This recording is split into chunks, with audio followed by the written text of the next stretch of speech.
Hello guys, welcome to a new vlog. അപ്പോൾ ഇന്നത്തെ നമ്മുടെ വീഡിയോ മാരുതി സുസുക്കി ബ്രസയെ കുറിച്ചാണ്. 2025 മോഡൽ. ഇത് ഞാൻ റീസെൻ്റ്ലി പർച്ചേസ് ചെയ്ത വണ്ടിയാണ്. ഇത് വരുന്നത് ഓട്ടോമാറ്റിക് ആയിട്ടാണ്, ഓട്ടോമാറ്റിക് ട്രാൻസ്മിഷനോടെയുള്ള വണ്ടിയാണ്. നമുക്ക് സൈഡ് പ്രൊഫൈൽ നോക്കുകയാണെങ്കിൽ വലിയ ക്ലാഡിംഗ് ഒക്കെ കാണാൻ പറ്റും. അതുപോലെ തന്നെ tyre precision cut 16 inch alloy വീലാണ് വരുന്നത്. അതുപോലെ തന്നെ റൂഫ് റെയിൽസ് ഒക്കെ കാണാൻ പറ്റും. അതുപോലെ ഇതിന് ക്വാർട്ടർ പാനലും കാണാം, ക്വാർട്ടർ ഗ്ലാസും.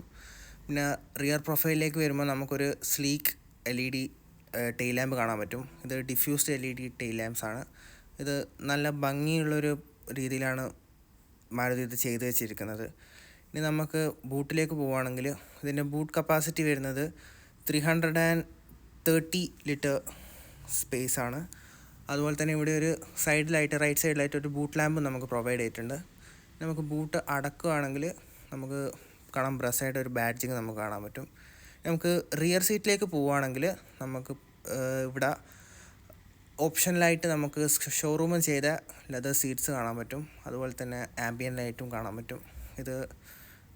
ഇത് സ്റ്റോക്കിൽ തന്നെ വരുന്ന ആംബിയൻ ലൈറ്റ് സിസ്റ്റമാണ്. അതുപോലെ തന്നെ നമുക്ക് സെൻറ്ററിൽ ഡുവൽ AC വെൻസും അതുപോലെ തന്നെ USB-A ആൻഡ് USB-C ചാർജിങ് പോർട്ട്സും കിട്ടും. ഇവിടെ നമുക്ക് ഇൻറ്റീരിയർ ഒരു വ്യൂ കിട്ടും.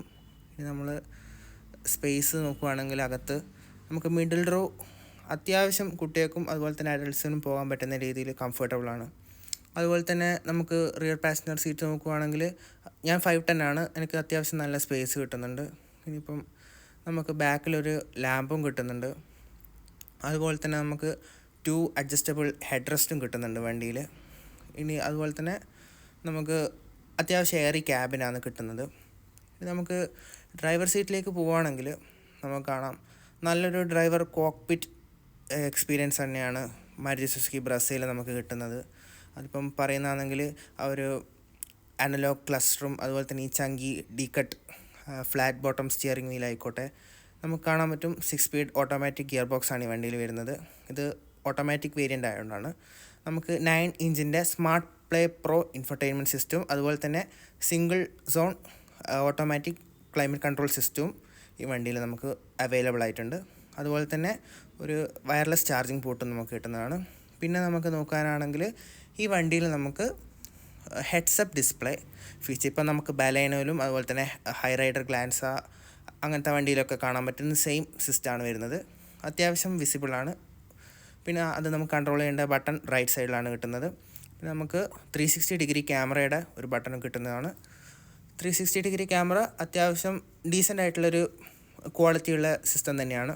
പിന്നെ നമുക്ക് റിവേഴ്സിലേക്ക് ഇടുമ്പോൾ നമുക്ക് കാണാൻ പറ്റും ഒരു ബേർഡ്സ് ഐ വ്യൂവും അതുപോലെ തന്നെ ഒരു റിവേഴ്സ് ക്യാമറയോ അതുപോലെ തന്നെ ഒരു വൈഡ് ആംഗിൾ ക്യാമറയോ അതുപോലെ തന്നെ ഒരു വേറൊരു ആംഗിളിലും നമുക്ക് കാണാൻ പറ്റും. പിന്നെ നമുക്ക് ഫ്രണ്ടിലും ഡോർ പാനൽ ബാക്കിലുള്ള പോലെ ആംബിയൻ ലൈറ്റ് പ്രൊവൈഡ് ചെയ്തിട്ടുണ്ട്. പിന്നെ നമുക്ക് ഡ്രൈവർ സൈഡ് ഡോർ പാനലിലേക്ക് വരുവാണെങ്കിൽ നമുക്ക് കാണാം, നമുക്ക് ORV അഡ്ജസ്റ്റ് ചെയ്യാനുള്ള അതുപോലെ തന്നെ റിട്രാക്റ്റീവ് അതുപോലെ തന്നെ ഫോൾഡും ചെയ്യാനുള്ള ബട്ടൺ കിട്ടുന്നതാണ്. പിന്നെ driver side 1 touch up and down window നമുക്ക് വരുന്നതാണ്. ബാക്കിയൊക്കെ നോർമലാണ്. പിന്നെ അടുത്ത് നമുക്ക് പറയാനാണെങ്കിൽ ഇവിടെ നമുക്ക് ഗ്രാബ് ചെയ്യാൻ വേണ്ടിയിട്ട് ഡോർ സൈഡിലൊരു പോർഷൻ ഉണ്ട്. പിന്നെ അടുത്ത് നമുക്ക് പറയാനാണെങ്കിൽ സൺഗ്ലാസ് ഹോൾഡർ വരുന്നുണ്ട്, മിക്ക മാരുതി വണ്ടികളിലും കാണുന്ന പോലെ. പിന്നെ നമുക്ക് ലാമ്പ് കാണാം. പിന്നെ നമുക്കിതിൽ സൺറൂഫ് വരുന്നതാണ്. ഒരു ഡീസൻറ്റ് സൈസായിട്ടുള്ള ഇലക്ട്രിക് സൺറൂഫാണ് വരുന്നത്. മോശമില്ലാത്ത എയറി ക്യാബിൻ എക്സ്പീരിയൻസ് നമുക്ക് ഈ സൺറൂഫ് കൊണ്ട് കിട്ടുന്നുണ്ട്. പിന്നെ അടുത്ത പറയുകയാണെങ്കിൽ നമുക്ക് ഓട്ടോഡിമിങ് IRVM നമുക്ക് പ്രൊവൈഡ് ചെയ്തിട്ടുണ്ട്. അതുപോലെ തന്നെ ഒരു കൂൾഡ് ഗ്ലൗ ബോക്സ് വിത്ത് ലാമ്പ് നമുക്ക് കിട്ടുന്നതാണ്. ഡ്രൈവിംഗ് എക്സ്പീരിയൻസിലേക്ക് വരുവാണെങ്കിൽ നമുക്കിതിൻ്റെ എൻജിൻ സ്പെസിഫിക്കേഷനിലേക്ക് വരുമ്പോൾ ഇത് K15C എന്ന് പറയുന്ന മാരുതിയുടെ 1500cc എൻജിൻ സീരീസാണ്. Same engine is used in Ertiga XL6 അതുപോലെ തന്നെ ഗ്രാൻഡ് വിറ്റാര ഹൈ റൈഡറൊക്കെ. ഇതിൻ്റെ പവർ ഔട്ട്പുട്ട് വരുന്നത് 103 PS അതുപോലെ തന്നെ 139 Nm ടോർക്ക് കറണ്ട് വേരിയൻറ്റിൻ്റെ പവറാണ് വരുന്നത്. ഇത് pay to a hybrid system, mild hybrid system ഉണ്ട്. അതുപോലെ തന്നെ പണ്ട് SHVS എന്ന് പറഞ്ഞ് വരുന്നൊരു സിസ്റ്റമായിരുന്നു ഇപ്പോൾ യൂസ് ചെയ്യുന്നത്.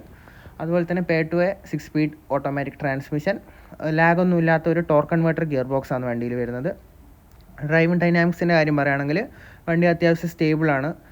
വണ്ടീനെ സസ്പെൻഷൻ സെറ്റപ്പിലേക്ക് വരുവാണെങ്കിലും അത്യാവശ്യം സോഫ്റ്റ് ആയിട്ടുള്ള ഒരു സസ്പെൻഷൻ. സോഫ്റ്റ് എന്ന് വെച്ച് കഴിഞ്ഞാൽ ഹൈ സ്പീഡിലേക്ക് പോകുമ്പോൾ നമുക്ക് കോൺഫിഡൻസ് കുറയാത്ത രീതിയിൽ നല്ല രീതിക്ക് കാലിബ്രേറ്റ് ചെയ്തിട്ടുള്ളൊരു സസ്പെൻഷൻ സിസ്റ്റമാണ് വരുന്നത്.